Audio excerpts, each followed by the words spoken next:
Hello दोस्तों, love with advocate Kavita channel पर आप सभी का प्यारा सा वेलकम। तो आज जो हमारी सीपीसी की क्लास है वो पार्ट 1 से रिलेटेड है, जिसका टॉपिक है कि suit in general jurisdiction of the court, कि कोर्ट के पास जनरली किस जगह की क्या जुरिस्डिक्शन होती है।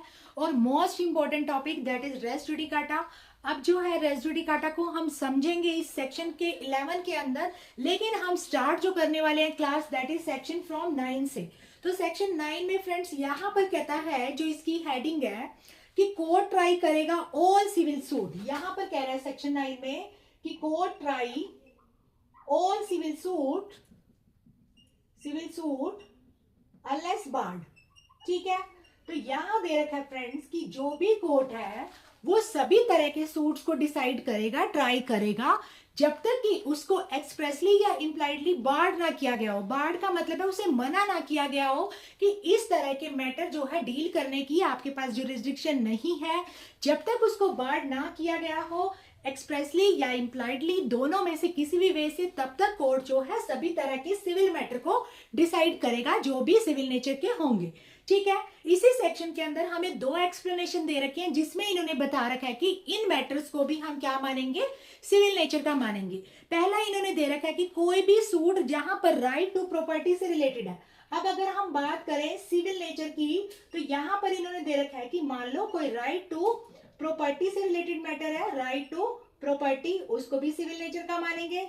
कोई भी दूसरा कह रहा है किसी इलेक्शन से रिलेटेड, किसी भी डेजिग्नेशन के लिए, किसी भी पद के लिए, पोस्ट के लिए, अगर कोई भी इलेक्शन रिलेटेड मैटर है उसको भी हम क्या मानेंगे, सिविल नेचर का मानेंगे। एंड थर्ड इन्होंने कहा है कोई भी रिलीजियस राइट या सेरेमनी से रिलेटेड है।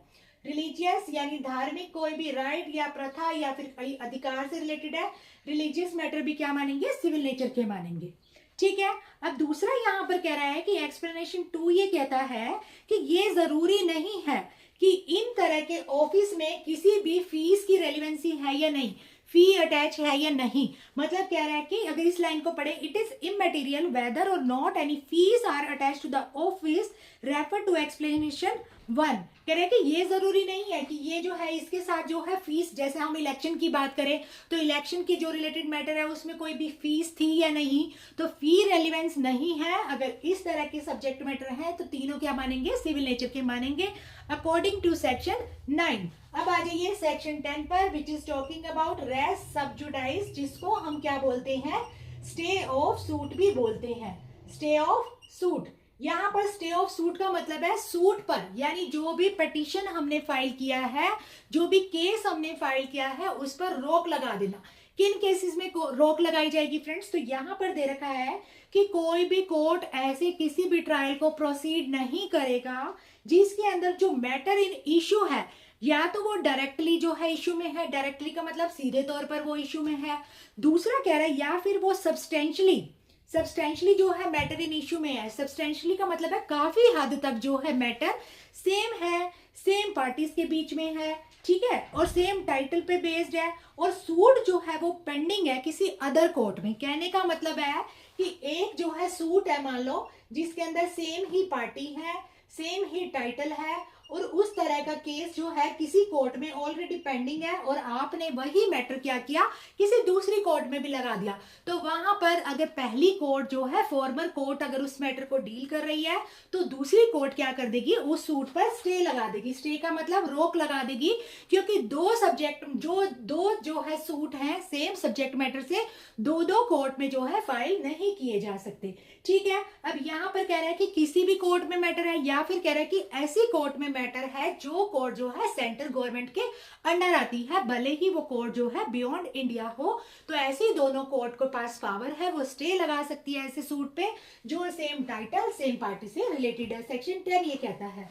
अब सेक्शन 11 जो कहता है रेस जुडिकाटा, ये क्या कहता है फ्रेंड्स, इसका मतलब और सेक्शन 10 और सेक्शन 11 में एक फर्क है, वैसे तो सेम ही है कि सेम ही पार्टी है, सेम ही टाइटल है, सेम सब्जेक्ट मैटर है, लेकिन यहाँ पर क्या है, पेंडिंग है। यहाँ पर सूट क्या है, पेंडिंग है, तो आपके दूसरी जगह पे सूट पे क्या लग जाएगा, स्टे लग जाएगा। लेकिन यहाँ पर रेस जुडिकाटा में क्या है, सूट जो है फॉर्मर सूट, यानी सूट फॉर्मर जो है डिसाइड हो चुका है। ठीक है, अगर डिसाइड हो चुका है तो दोबारा आप सेम सब्जेक्ट मैटर पे कोई भी सूट इंस्टीट्यूट नहीं कर सकते। एक बार जो मैटर डिसाइड हो गया, दोबारा उस सब्जेक्ट मैटर पे क्यों ही जो है कोर्ट जो है अपना टाइम जो है जाया करेगी। ठीक है, तो यहाँ पर सेक्शन 11 कहता है कि किसी भी कोर्ट के पास पावर नहीं है ऐसे किसी भी सूट को ट्राई करने की जो सूट डायरेक्टली या सब्सटेंशियली इशू में है। फॉर्मर सूट सेम पार्टी है या फिर भले ही डिफरेंट पार्टी हो, लेकिन जो उनका क्लेम है वो क्या है, सेम है। सब्जेक्ट मैटर क्या है, सेम है। टाइटल क्या है, सेम है। कॉम्पिटेंट कोर्ट में ट्राई करने के लिए तो वहां पर जो है उस केस को अगर सुनकर फाइनली डिसाइड कर दिया गया है तो दूसरी जगह पे दूसरी बार अगर आप उस कोर्ट में जो है उस सूट को जो है अगर फाइल करते हो तो उस पर रेस जुडिकाटा अप्लाई होगा और आप उसको इंस्टीट्यूट नहीं कर सकते। ठीक है, समझ में आ गई, ये है रेस जुडिकाटा का मतलब। अब इसके अंदर देखो 1 2 3 4 5 6 7 यहां पर दे रखी है एक्सप्लेनेशन। ठीक है, यहां दे रखा है एक्सप्लेनेशन में सबसे पहली दे रखी है फॉर्मर सूट। तो फॉर्मर सूट का मतलब फ्रेंड्स क्या है, एफएस में लिख रही हूं समझ जाइएगा। फॉर्मर सूट का मतलब है फ्रेंड्स कि आपने सेम जो है मैटर पे दो कोर्ट में जो है अगर आपने मान लो मामले लगा दिए, सूट आपने इंस्टीट्यूट कर दिए, तो जो पहले डिसाइड हो जाएगा उसी को ही क्या माना जाएगा, फॉर्मर सूट। फॉर्मर सूट का मतलब होता है पहले वाला।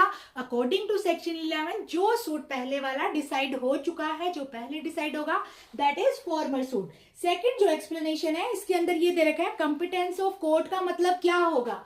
सेकंड में कह रहा है कंपिटेंस ऑफ कोर्ट का मतलब क्या होगा, कोर्ट की कंपिटेंसी से आपका क्या मतलब है। तो यहां दे रखा है फ्रेंड्स कि कंपिटेंस ऑफ कोर्ट का मतलब है भले ही मैटर ऐसे किसी कोर्ट ने डिसाइड किया है उसके पास राइट टू अपील है या नहीं, मैटर नहीं करेगा।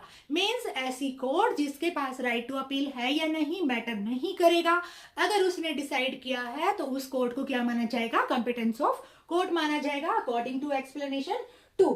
Now explanation 3 is talking about the matter about referred. यहां पर कह रहा है कि मैटर इन इशू क्या होगा। तीसरे में कह रहा है कि मैटर इन इशू का मतलब क्या होगा, एक पार्टी जो है उसको जो है अपना जो है पिटीशन में डालती है कि सामने वाली ऑपोजिट पार्टी ने ऐसा किया है, दूसरी पार्टी उसको डिनाई करती है। एक के द्वारा एग्री करना और दूसरे के द्वारा डिसएग्री करना मतलब डिनाई करना, that is called matter in issue according to the explanation of res judicata section 11। Now section explanation 4 which is very important, constructive res judicata. ठीक है, इसको हम कंस्ट्रक्टिव रेस जुडिकाटा के नाम से जानते हैं। यहां लिखा नहीं हुआ ये टर्म की कंस्ट्रक्टिव रेस जुडिकाटा, हमें समझना है एक्सप्लेनेशन 4 को। कंस्ट्रक्टिव रेस जुडिकाटा के नाम से भी जाना जाता है, उस नाम से भी बुलाया जाता है।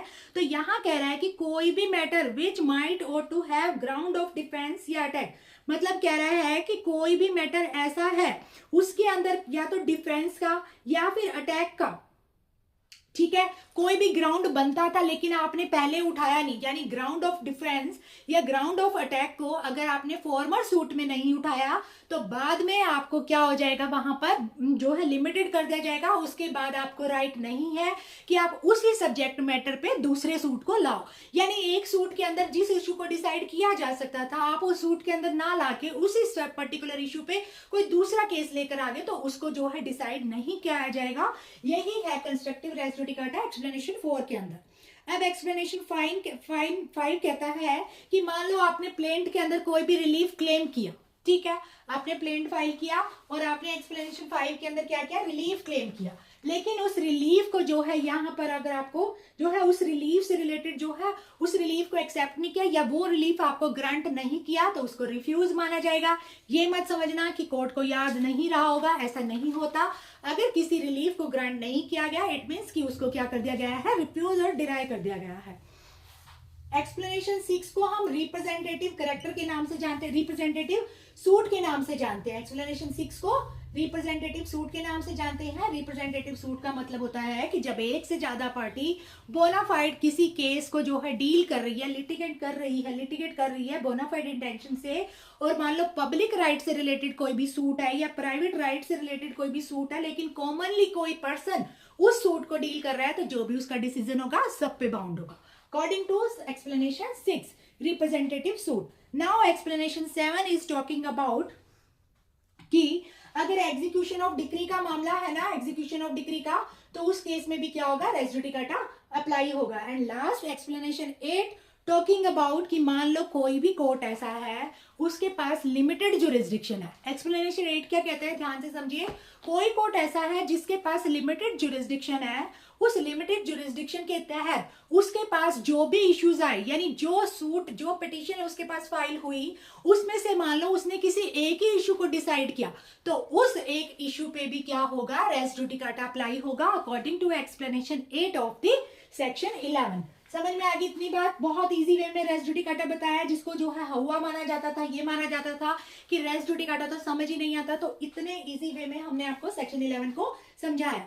Now talking about section 12 which is talking about bar of suit. यहाँ पर बार का मतलब भी होता है बाधित करना सूट के लिए। मतलब यहाँ पर कह रहा है कि मान लो where a plaintiff is precluded by rule from instituting a further suit.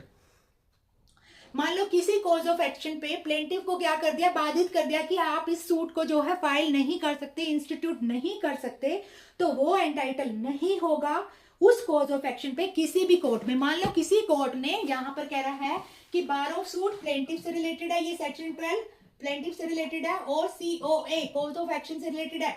जिस कॉज ऑफ एक्शन पे प्लेंटिफ को मना कर दिया कि आप इस कॉज ऑफ एक्शन पे सूट नहीं ला सकते, तो ये नहीं कि वो इस कोर्ट को छोड़कर किसी दूसरी कोर्ट में चला जाएगा कि चलो वहां ट्राई करते हैं।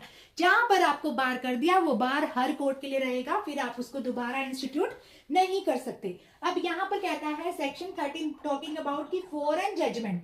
ठीक है, फॉरेन जजमेंट की बात कर रहा है, उसकी रेलिवेंसी क्या होगी, वो कब कंक्लूसिव नहीं होंगी। ठीक है, फॉरेन जजमेंट कब कंक्लूसिव नहीं होंगी, सेक्शन 13 हमें बताता है। सिंपल सी बात है भाई, जब यहाँ पर दे रखा है कि मान लो फॉरेन कोर्ट ने जिसने जजमेंट दी वो कॉम्पिटेंट ही नहीं था। दूसरी बात यहाँ पर दे रखा है उसने मेरिट पे केस को डिसाइड नहीं किया। तीसरी बात यहाँ पर गिवन है कि वहां पर वो अपीयर हुआ on the face of proceeding, लेकिन इनकरेक्ट व्यू था इंटरनेशनल लॉ का, या फिर उसने इंडियन लॉ को मानने से रिफ्यूज कर दिया, या फिर यहां पर दे दिया कि जजमेंट जो है ऑब्टेन तो की गई लेकिन नेचुरल जस्टिस के अपोज में की गई। ऐसे केसेस में फॉरेन जजमेंट को कंक्लूसिव नहीं मानेंगे, या फिर जजमेंट फ्रॉड से ऑब्टेन की है, या फिर किसी इंडियन लॉ का ब्रीच किया है। सेक्शन 13 में बिल्कुल सिंपल शब्दों में आपको बता दिया एक एक पॉइंट को कि कोर्ट के पास कंपिटेंट नहीं है, मेरिट पे केस को डिसाइड नहीं किया, फ्रॉड से ऑब्टेन किया, या फिर इंडियन लॉ का ब्रीच किया। ऐसे केसेस में फॉरेन की जजमेंट को कंक्लूसिव नहीं माना जाएगा सेक्शन 13 में। अब सेक्शन 14 कहता है कि वैसे प्रिजम्पशन क्या होगी। ठीक है, आपने बता दिया किन केसेस पे किन ग्राउंड पे आप उसको कंक्लूसिव नहीं मानोगे। वैसे आपकी नजर में उसकी रेलिवेंसी क्या है, प्रिजम्पशन ऑफ फॉरेन जजमेंट क्या रहेगी। तो यहाँ पर कह रहा है प्रिजम्पशन ऑफ फॉरेन जजमेंट की बात करें तो कह रहा है कि अगर प्रोडक्शन ऑफ डॉक्यूमेंट जो है वो certified copy of a foreign judgment है, क्योंकि सर्टिफाइड कॉपी को हम क्या मानते हैं, ट्रू कॉपी मानते हैं। अगर फॉरेन जजमेंट की सर्टिफाइड कॉपी है, जो डॉक्यूमेंट रेलिवेंट है वो सब अनेक्स्ड है, तो उस जजमेंट को जो है कंक्लूसिव माना जाएगा, अनलेस एंड अनटिल कुछ भी कॉन्ट्रेरी अपीयर ना हो। ठीक है, अगर कुछ भी कॉन्ट्रेरी अपीयर होता है या वांट ऑफ जुरिस्डिक्शन यानी जुरिस्डिक्शन की कमी लगती है, कंपिटेंसी नहीं थी, तो उसको कंक्लूसिव नहीं माना जाएगा। ये हमने सेक्शन 13 में भी समझा। अब आइए सेक्शन 15, यहाँ पर प्लेस ऑफ स्यूइंग की बात करता है। कह रहा है कि ठीक है, आपको ये आपने सब्जेक्ट मैटर भी आप पता है कि भाई हमारी इमूवेबल प्रॉपर्टी, मूवेबल प्रॉपर्टी, या किसी से हमें हटा दिया, किसी से बेदखल कर दिया, हम सूट फाइल कर सकते हैं, लेकिन कहाँ कर सकते हैं। ठीक है, तो प्लेस ऑफ स्यूइंग से रिलेटेड यहाँ पर सेक्शन 15 में हम समझने वाले हैं। पहला सेक्शन ये कहता है कि कोई भी केस आप फाइल करो, सबसे पहले लोएस्ट ग्रेड ऑफ कोर्ट में जाएगा। हर केस सबसे पहले लोएस्ट ग्रेड ऑफ कोर्ट में जाएगा अकॉर्डिंग टू सेक्शन 15। नाउ यहाँ पे 16 कहता है सूट टू बी इंस्टीट्यूटेड वे है सब्जेक्ट मैटर। देखो 15 ने कहा सबसे पहले आप केस को लेके जाइए लोएस्ट ग्रेड ऑफ कोर्ट में। 16 कह रहा है जहां पर भी सब्जेक्ट मैटर अराइज होता है, मतलब जहां पर आपकी प्रॉपर्टी है, आपके साथ फ्रॉड हुआ है, आपको बेदखल किया है, तो जहां पर भी सब्जेक्ट मैटर अराइज होता है, सेक्शन 16 ये कहता है आप वहां पर सूट फाइल कर सकते हैं, लेकिन आपको ये देखना पड़ेगा क्या उस कोर्ट के पास पिक्यूनरी जुरिस्डिक्शन है, टेरिटोरियल जुरिस्डिक्शन है, या कुछ अदर भी लिमिट्स अगर मेंशन है जिसको ध्यान में रखकर आप अपने सूट को फाइल कर सकते हो जहां पर भी सब्जेक्ट मैटर अराइज होता है। ठीक है। जैसे यहाँ पर इन्होंने बताया, मान लो कोई भी रिकवरी ऑफ इमूवेबल प्रॉपर्टी है, आपको इमूवेबल प्रॉपर्टी की रिकवरी करनी है, ठीक है, भले ही उस पर रेंट या प्रॉफिट था या नहीं, पार्टीशन है इमूवेबल प्रॉपर्टी का, फोरक्लोजर है कब्जा करना, या फिर सेल है, रिडम्पशन है किसी भी प्रॉपर्टी की, या फिर मोटा मोटा अगर मैं आपको कहूं तो इमूवेबल प्रॉपर्टी से जो भी मैटर है, जिस लोकल जुरिस्डिक्शन में, जिस लोकल लिमिट में, सब्जेक्ट मैटर यहाँ पर अगर हम इमूवेबल प्रॉपर्टी की बात करें तो जहां पर प्रॉपर्टी जिस लोकल लिमिट में होगी तो सूट कहाँ इंस्टीट्यूट होगा, वही इंस्टीट्यूट होगा। अकॉर्डिंग टू सेक्शन 16 बहुत सारे यहाँ पे ए से एफ तक पॉइंट दे रखे हैं। इमूवेबल प्रॉपर्टी से रिलेटेड जहां प्रॉपर्टी होगी उस लोकल लिमिट में आप क्या कर देंगे, सूट को फाइल कर देंगे। यहाँ एक प्रोविजो भी दे रखा है कि अगर आपको मान लो रिलीफ लेना है, इमूवेबल प्रॉपर्टी से रिलेटेड कोई भी रिलीफ लेना है, या कंपनसेशन फॉर रोंग है, ठीक है, उस केस में आप क्या करेंगे, वहां पर आप पहले तो ये देखेंगे किसकी लोकल जो है लिमिट में किसकी जुरिस्डिक्शन आ रही है, उस जुरिस्डिक्शन को देखेंगे। मतलब प्रॉपर्टी जो है जहां पर आपको इमूवेबल प्रॉपर्टी से रिलीफ लेना है, कंपनसेशन लेना है, firstly you will check where is the immovable property is situate, then आप देखेंगे वहां पर कि किस कोर्ट की जो है लोकल लिमिट में किस कोर्ट की जुरिस्डिक्शन बन रही है, वहां भी फाइल कर सकते हैं इन दो सब्जेक्ट मैटर पर, या फिर जहां पर डिफेंडेंट रिजाइड या कैरीज ऑन बिजनेस, ठीक है, वहां पर भी आप क्या कर सकते हैं, सूट फाइल कर सकते हैं। यानी इमूवेबल प्रॉपर्टी की रिकवरी के लिए, पार्टीशन के लिए, फोरक्लोजर के लिए, या फिर compensation for wrong to the immovable property के लिए आप जो क्या कर सकते हैं, जहां पर प्रॉपर्टी सिचुएट है वहां कर सकते हैं। लेकिन इमूवेबल प्रॉपर्टी से अगर रिलीफ लेना है या कंपनसेशन का मैटर है तो आप जहां पर डिफेंडेंट रहता है वहां भी सूट फाइल कर सकते हैं। ये सेक्शन 16 हमें कहता है। अब यहाँ पर सेक्शन 17 हमें कहता है suit for immovable property situate with in jurisdiction of different court.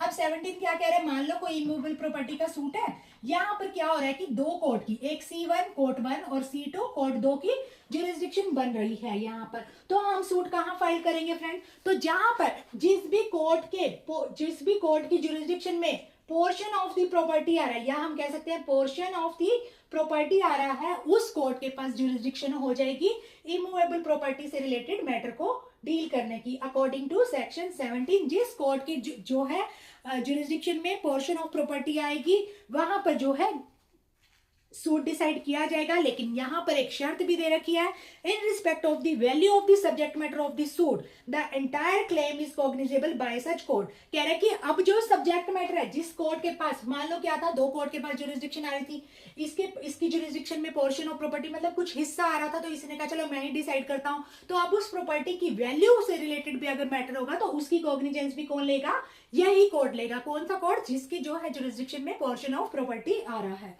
ठीक है। अब ये सेक्शन 18 पर यहां पर कहता है कि जब जो है, सेक्शन 18 कहता है जब कोर्ट की जुरिस्डिक्शन अनसर्टेन है, समझ ही नहीं आ रहा कि इस कोर्ट की जुरिस्डिक्शन बन रही है, निश्चित ही नहीं है, ऐसे केसेस में क्या करेंगे, क्या हम मैटर को फाइल करना छोड़ देंगे या भूल जाएंगे, नहीं फ्रेंड, उसका भी सॉल्यूशन है सीपीसी के अंदर। जब कोर्ट की जो है जुरिस्डिक्शन अनसर्टेन हो तो आप क्या करेंगे, यहां पर जो भी कोर्ट है, जिस कोर्ट को लग रहा है कि इस ग्राउंड पे ये अनसर्टेनिटी है, वो क्या करेगा, उस ग्राउंड को मेंशन करेगा उसी सूट के अंदर, और फिर उस कोर्ट को क्या, उसी केस को क्या करेगा, ट्राई करेगा। जब जुरिस्डिक्शन सर्टेन नहीं है, अनसर्टेन नहीं है, तो कोई भी एक ऐसा कोर्ट जिसको ग्राउंड अनसर्टेनिटी के समझ आ रहे हैं और वो उस अनसर्टेनिटी से सेटिस्फाई हो जाता है, तो वो उस मैटर को डील करेगा, उन सब उस पे जो है प्रोसीड करेगा, एंटरटेन करेगा और डिस्पोज ऑफ करेगा केस को, ऐसे ही जैसे कि उसी की लोकल लिमिट में या फिर उसी कोर्ट की जुरिस्डिक्शन थी इस मैटर को डील करने की, ठीक है। लेकिन यहां पर भी एक शर्त दे रखी है कि the suit is one with respect to which the court is competent as regard the nature and value of the suit to exercise jurisdiction. कह रहे कि फिर वो कोर्ट कैसे जुरिस्डिक्शन अपनी जो है अप्लाई करेगा, तो वो ऐसे ही अप्लाई करेगा कि जैसे उसी कोर्ट के पास जुरिस्डिक्शन है उसी ही मैटर को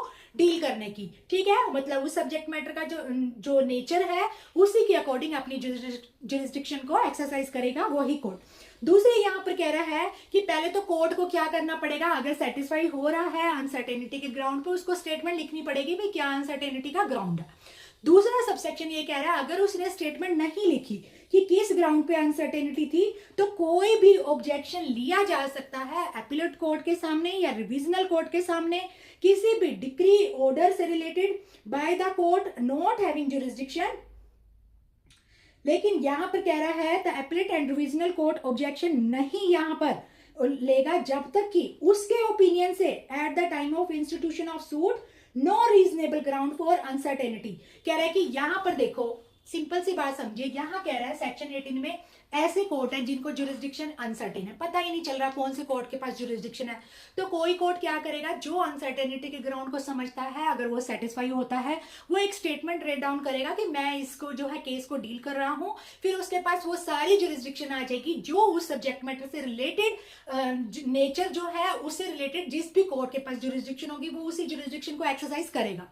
दूसरा सबसेक्शन कह रहा है अगर उसने स्टेटमेंट रिकॉर्ड नहीं की ना तो ऑब्जेक्शन लिया जा सकता है एपलेट और रिविजनल कोर्ट के सामने कि इस कोर्ट के पास जो है जुरिस्डिक्शन नहीं थी, ठीक है। लेकिन एपलेट कोर्ट या रिविजनल कोर्ट उस ऑब्जेक्शन को तब तक नहीं लेगा जब तक कि उसके द्वारा एक्सरसाइज की गई जुरिस्डिक्शन से कंसीक्वेंस फेलियर ऑफ जस्टिस ना हो। अगर उसको लग रहा है कि उसके द्वारा जुरिस्डिक्शन को एक्सरसाइज करने से फेलियर ऑफ जस्टिस हुआ है, तभी एपलेट या रिविजनल कोर्ट जो है उस केस में ऑब्जेक्शन को लेगा, अदरवाइज नहीं लेगा, ठीक है। अब आइए सेक्शन 19 पे, suit for compensation for wrong to person or movable.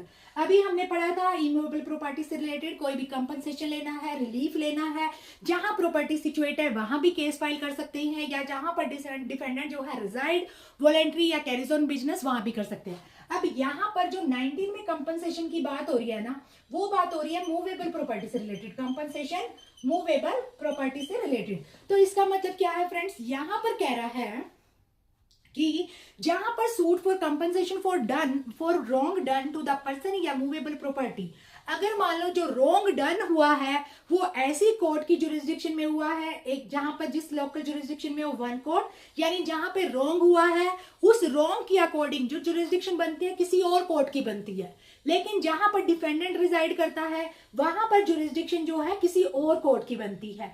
तो सूट कहां पर इंस्टीट्यूट होगा, प्लेंटिफ के बिहाफ पे, यानी जहां पर प्लेंटिफ चाहेगा, जहां उसको अच्छा लगेगा, यानी जहां उसके साथ रॉन्ग हुआ है। देखिए यहां पर या तो प्लेंटिफ की जहां पर विश है, ठीक है, या तो प्लेंटिफ जहां चाहेगा, जहां कंफर्टेबल वहां सूट फाइल किया जा सकता है। दूसरी बात, या जहां पर रॉन्ग हुआ है वहां भी किया जा सकता है। नहीं, देखिए यहां कह रहा है या तो जहां रॉन्ग हुआ है वहां अलग कोर्ट की जुरिस्डिक्शन है, जहां डिफेंडेंट रहता है वहां अलग कोर्ट की जुरिस्डिक्शन है। तो जहां पर प्लेंटिफ कंफर्टेबल होगा सूट कहां फाइल होगा, वहां पर compensation for wrong to the movable property से रिलेटेड अकॉर्डिंग टू सेक्शन 19। अब आ जाइए सेक्शन 20 कुछ अदर सूट्स की बात करता है। अदर सूट्स यहां पर दे रखे हैं जहां पर डिफेंडेंट रिजाइड या कॉज ऑफ एक्शन अराइज।